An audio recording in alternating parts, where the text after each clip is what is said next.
अस्सलाम वालेकुम पाकिस्तान, हमीन नकीबी आपकी खिदमत में हाजिर है। एक पल में सब कुछ बदल गया। ज़मीन पर चीखो पुकार, फिजा में धुआं और दिलों में एक ही सवाल, आखिर ये हुआ क्या? भारत का सबसे जदीद और महफूज समझे जाने वाला बोइंग 787 ड्रीम लाइन सिर्फ चंद मिनट परवाज कर सका और फिर ज़मीन बोस हो गया। 242 जाने, जिनमें बच्चे, ख़वातीन, बुजुर्ग, सबके ख्वाब फिजा में टुकड़ों में बिखर गए। क्या ये महज एक हादसा था या कोई संगीन तकनीकी गफलत? आज की वीडियो में हम इस त्यारा हादसे के हर पहलू को खोल कर रखेंगे और आप जानेंगे वो हकायक जिन्हें सुनकर आप चौंक जाएंगे। क्या वाकई बोइंग 787 जैसा जदीद त्यारा भी इतना गैर महफूज हो सकता है? 242 अफराद की जानें क्यों ना बच सकें? कहाँ कोताही हुई? क्या भारत में इससे पहले भी ऐसे हादसे हो चुके हैं और हुकूमत ने उनसे क्या सीखा? 12 जून 2025 अहमदाबाद का हवाई अड्डा। एयर इंडिया की फ़्लाइट AI-171 लंदन के लिए रवाना हुई। त्यारा था Boeing 787 Dreamliner VTABN। Take off के चंद मिनट बाद ही राब्ता मुनक़ता हो गया। त्यारा अचानक मैगनी नगर के रहायशी इलाके में गिरकर तबाह हो गया। जाए हादसा पर धुआं, आग, चीखें और आसमान से गिरते मलबे ने पूरे भारत को हिला कर रख दिया। त्यारे में कुल 242 अफराद सवार थे। ये लोग अपने प्यारों से मिलने, कारोबारी दौरे, तालीम या छुट्टियां गुजारने जा रहे थे, लेकिन किस्मत ने कुछ और ही फैसला कर रखा था। VTANB रजिस्ट्रेशन वाला ये बोइंग 787 ड्रीम लाइन्स कोई पुराना त्यारा नहीं था। इसने अपनी पहली परवाज़ 14 दिसंबर 2013 को की थी।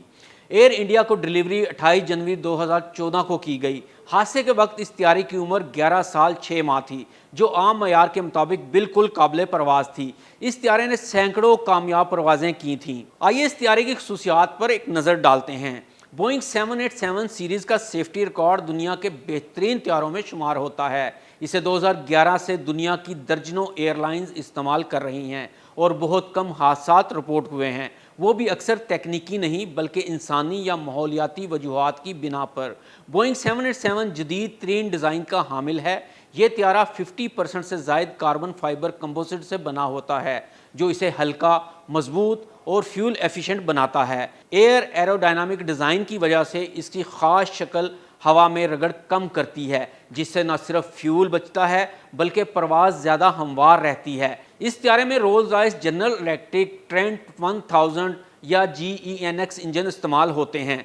ये दुनिया के सबसे ज़्यादा भरोसेमंद इंजनों में शुमार होते हैं, जो ईंधन की बचत और कम शोर में बेहतरीन कारकर्दगी दिखाते हैं। इस त्यारे में महफूज तरीन जदीद electronic system fly by wire technology इस्तेमाल होती है, जो रवायती मैकेनिकल कंट्रोल्स की जगह मुकम्मल तौर पर इलेक्ट्रॉनिक सिस्टम्स हैं, जो इंसान से तेज़ और गलती से पाक होते हैं। खुदकार ब्रेक, लैंडिंग और स्टॉल अलर्ट्स, ये त्यारा खुद पायलट को हर मरहले में अलर्ट देता है। अब जान लेते हैं कि इस त्यारे के फासला और प्रवास की ताकत कितनी होती है। इसकी रेंज 13,530 किलोमीटर तक होती है, यानी लंदन से कराची या दिल्ली बगैर रुके जा सकता है। रफ्तार 913 किलोमीटर फी घंटा हो सकती है, जबकि मुसाफरों की गुंजाइश तकरीबन 242 से 296 मुसाफिर सीटिंग कन्फिग्रेशन पर मुनहसर है। अब बात करते हैं कि आखिर इस त्यारे के गिरने की क्या वजूहात सामने आई हैं। इब्तदाई तहकीकात में दर्जा झैल अवामिल ज़ेर गौर हैं। फ्यूल लीक या fuel system failure, hydraulic system की खराबी,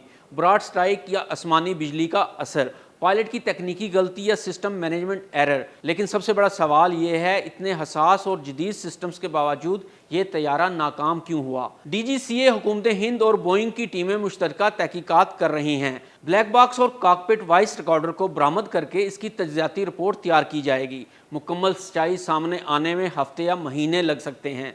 भारत में ये पहला हादसा नहीं है। इससे पहले भी 1978 में एयर इंडिया 855 हादसे का शिकार हुई, जिसमें 213 मुसाफिर हलाक हुए।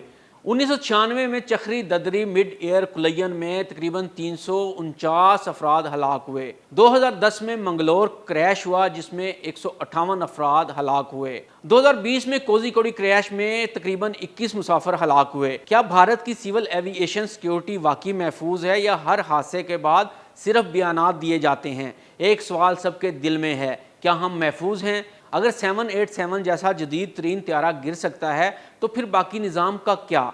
अवाम को चाहिए कि वो सिर्फ एयरलाइंस पर ना रहें बल्कि हुकूमत से शफाफियत और एहतसाब का भी मुतालबा करें। हर जान कीमती है और ये सिर्फ एक ख़बर नहीं, کسی کی دنیا لٹ گئی ہے۔ اگر آپ چاہتے ہیں کہ ایسے حادثات کا سچ سب کے سامنے آئے تو اس ویڈیو کو شیئر کریں، لائک کریں اور کمنٹ میں لکھیں ہمیں سچ چاہیے۔ ہمارے چینل کو سبسکرائب کریں۔ ملتے ہیں اگلی نئی ویڈیو میں۔ حمید نقیبی کو اجازت دیجیے۔ اللہ حافظ۔